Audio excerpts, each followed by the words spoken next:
What is this direct democracy thing, and why the passion for referenda? An audio version of the article of the same name, published on lawandalchemy.org, November the 9th, 2023. The meaning of democracy is made up of the people rule, from the Greek words demos, the people, and the verb kratein, to rule. The concept has its birth in the early Athenian constitution, but specifically in what were known as exousia rights, in which the people were the final arbiter of law. This was less about the voting of people into office, although that was a feature too. It was primarily about the people having the right, power, and even duty to judge independently the justice of legislation. The people do this in each and every situation that comes before them in a court of conscience. This tendency to prefix the word democracy with a qualifying adjective, like direct democracy or representative democracy, doesn't really make sense. Democracy already has a meaning in itself that is quite sufficient. In the English law tradition, this authority of the people over its own government later took the form of what we call judicium parium, common law trial by jury, in which the people decide on the guilt or innocence of the accused and simultaneously judge the statute that brought the defendant into court. At the heart of this concept is the fact that justice is organic. Care must be taken not to punish a man unjustly based on some blanket predetermined standard. Every situation is different and individual. What is morally correct in one situation is not necessarily morally correct in another. This does not mean that we adopt a kind of moral relativism, but simply that the conditions and circumstances that led to a defendant's action might be radically different in morality but result in the same action. Therefore, you cannot say that a certain action, even if intended, is always moral or always immoral. Punishing a defendant for transgressing legislation without also applying tests of conscience runs contrary to natural law and the way the universe wishes to function. However finely you define the legislation, you can never cater for every eventuality. Giving too much power to legislation, or codified law, can lead to a clumsy approximation of justice, and this is a dangerous path for society to take, which inevitably leads to the removal of people's ability to exercise their free will. Crime is about intent and context. There is no one-size-fits-all when it comes to justice. There can be legislation under the Constitution, but it is really meant to operate as a mechanism that brings a defendant before a jury of their social equals, always. For that reason, under constitutional and natural justice, it is never the statute that brings about the punishment, but the moral decision of the jury through their consciences. So the primary characteristic of democracy is not voting, but the people's power and right to decide on the justice of the law of their community. Voting in elections is actually called suffrage, but this has been conflated with the term democracy, causing people who rightly condemn the voting system to denigrate also the term democracy. What is needed is a push to understand the trick played here and reclaim democracy with its proper meaning at every opportunity, and not to continue to support the confusion through misuse. A referendum is suffrage on steroids, which is precisely why this concept is repugnant to a democratic constitution. The constitution re-expresses an already naturally existing principle, which is this: you have free will. At the point that the exercising of your free will encroaches upon the ability of someone else to do the same, you are committing a crime, specifically when doing this with intent and knowledge. Violating someone else's free will is contrary to natural law and a crime at common law. The democratic constitution has at its heart the mechanism of trial by jury and jury independence, which is how the people identify these crimes through conscience. The jury is the final arbiter of law, independent of any government, legislature, or state-paid judge. The jury is the judiciary. The term direct democracy is being used to describe a system of policy making in which the entire population is invited to vote for each piece of legislation, essentially through a referendum, and this is problematic as there is no accountability. With a representative system currently, you do at least have some level, albeit limited, of accountability. Deciding upon a blanket policy for the country through a majority vote, or referendum, is potentially committing a crime against those who disagreed, the minority. If a single individual cannot impose upon another's free will without committing a crime, then so it is the case for a large group or a majority. The size of the group majority makes no difference. As Mark Twain said, "Whenever you find yourself on the side of the majority, it is time to pause and reflect."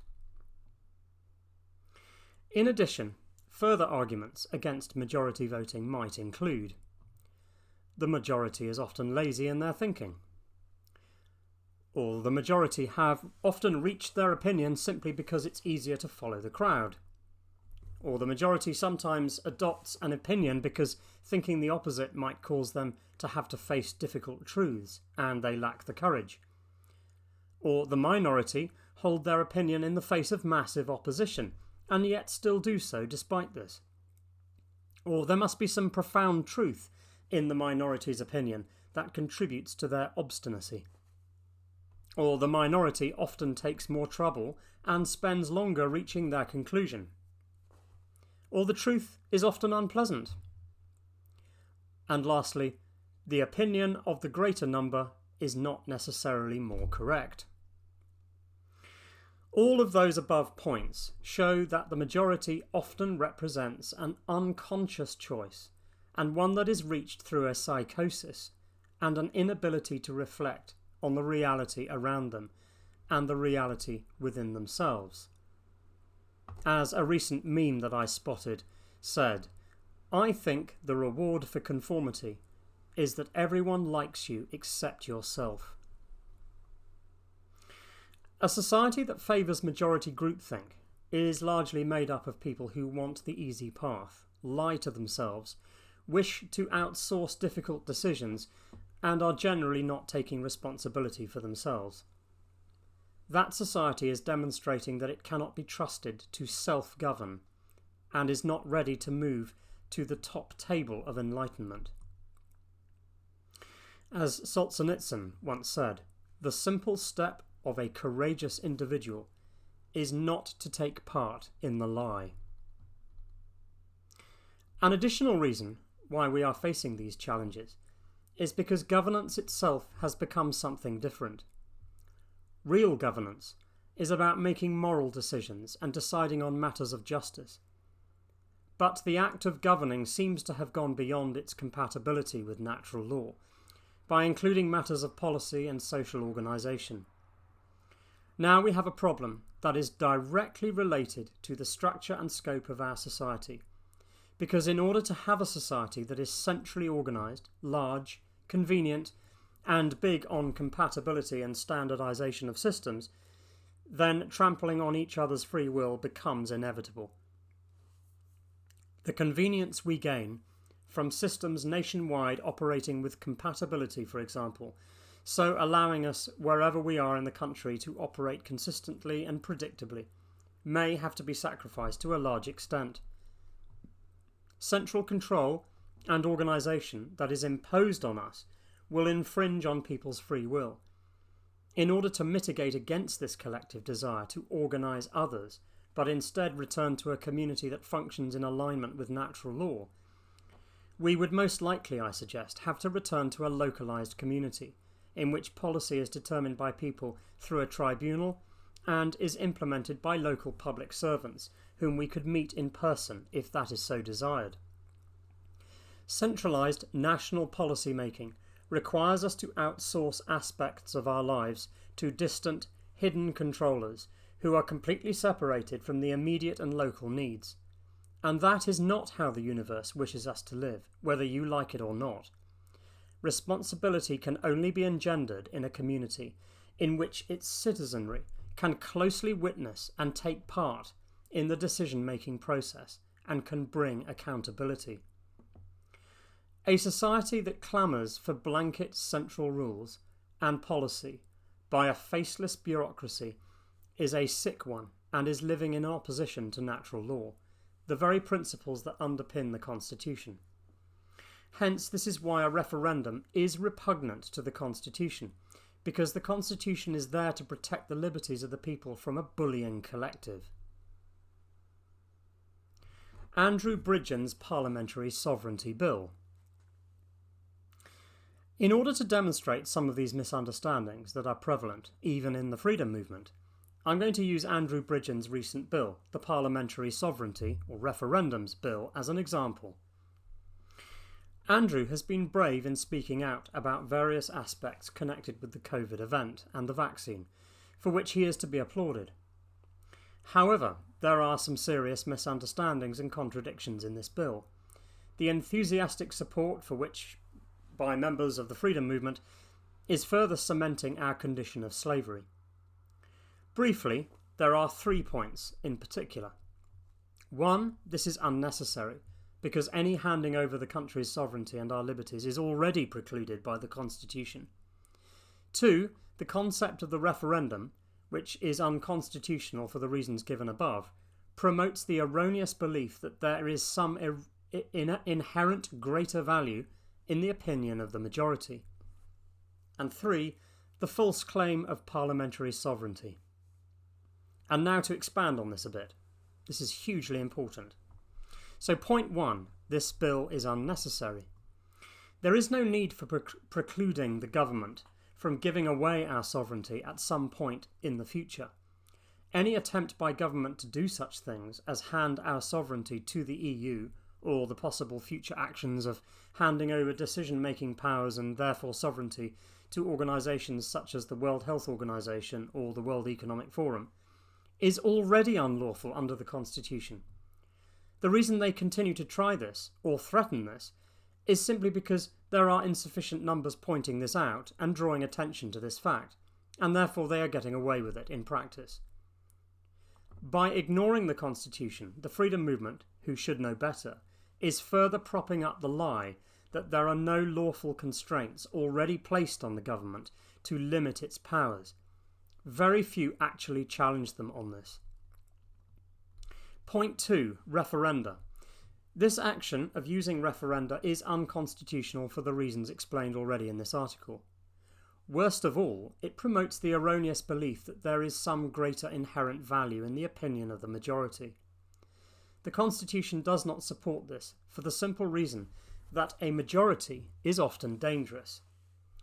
If a large proportion of the population have been mind-controlled, miseducated, misdirected, or otherwise manipulated through a long-term psychological operations or nudging, then the majority becomes lethal to its own freedoms through confusion and misunderstanding. The people are encouraged to betray themselves through this mechanism. They become their own enemy through a condition of psychosis. The bill is claiming that, through referenda, the people must be asked before sovereignty is handed away. But this is saying that a wayward and mistaken majority of the people could decide to hand that sovereignty away just because it's a consensus. That same consensus, by the way, that came dangerously close to deciding that the rest of us in the minority, who might not wish to take a vaccine, for example, must essentially be restricted in our activities and shunned from society. Even if the majority is making a sensible decision, it cannot be imposed upon a minority. The Brexit victory itself, for example, was won, in inverted commas, unconstitutionally, in that it would always have been unlawful to hand over the sovereignty of the nation in the first place. The government only purports to do these things, but in reality it can't legitimately. Implementing a referendum to correct this was unlawful and not in fact needed. All that was needed was enough of the people to recognise that taking us into the EU in the first place breached constitutional and natural law and call it out. Point 3. The ongoing false idea of parliamentary sovereignty. Unfortunately, this bill reinforces the false notion of parliamentary sovereignty. Andrew says in his speech that this bill will prevent any future government from overturning the democratic will of the British people.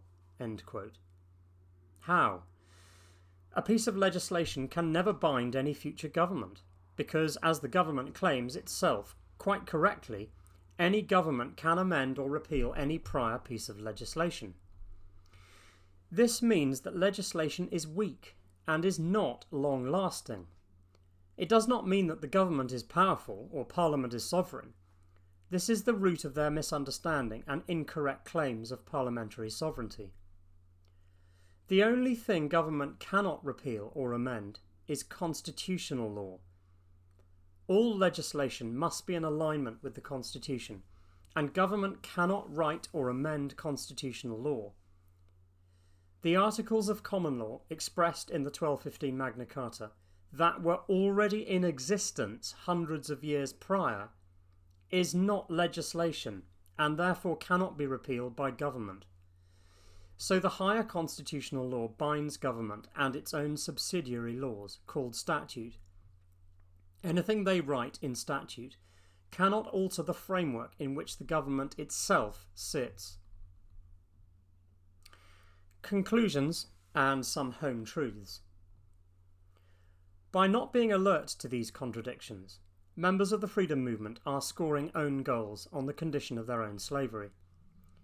The one mechanism that was designed to bind government and prevent it from becoming tyrannical was the Constitution. But the awake freedom lovers are largely ignoring it, falling into traps and facilitating the ignorance of it by cheering on these contradictory notions. Liberty lovers need to spot the absurdity of aggressively attacking government when it purports to take your liberty through legislation, whilst at the same time handing it straight back with the other hand. Whilst pointing at constitutionally aligned statutes that are lawful and agree with the Constitution, can sometimes be useful and beneficial, it is primarily to the Constitution itself that you should be making reference, not their own weaker statutory legislation. There is no discernment going on here. Just look at the comments underneath the YouTube video. People are sucking up the rhetoric whilst walking further into enslavement. No consent can ever lawfully be given by any portion of the people to enslave others just because it's a majority. It can happen in reality, and has, when enough people believe that that is legitimate. But this will never rest for any length of time without the universe delivering serious lessons of contrast back to us in the form of negative consequences. This is not punishment as such, but instead a dispassionate reflection or mirroring of consequences in the form of spiritual lessons for our ultimate benefit and uplift of consciousness. And currently we are failing those tests. Understand these important principles.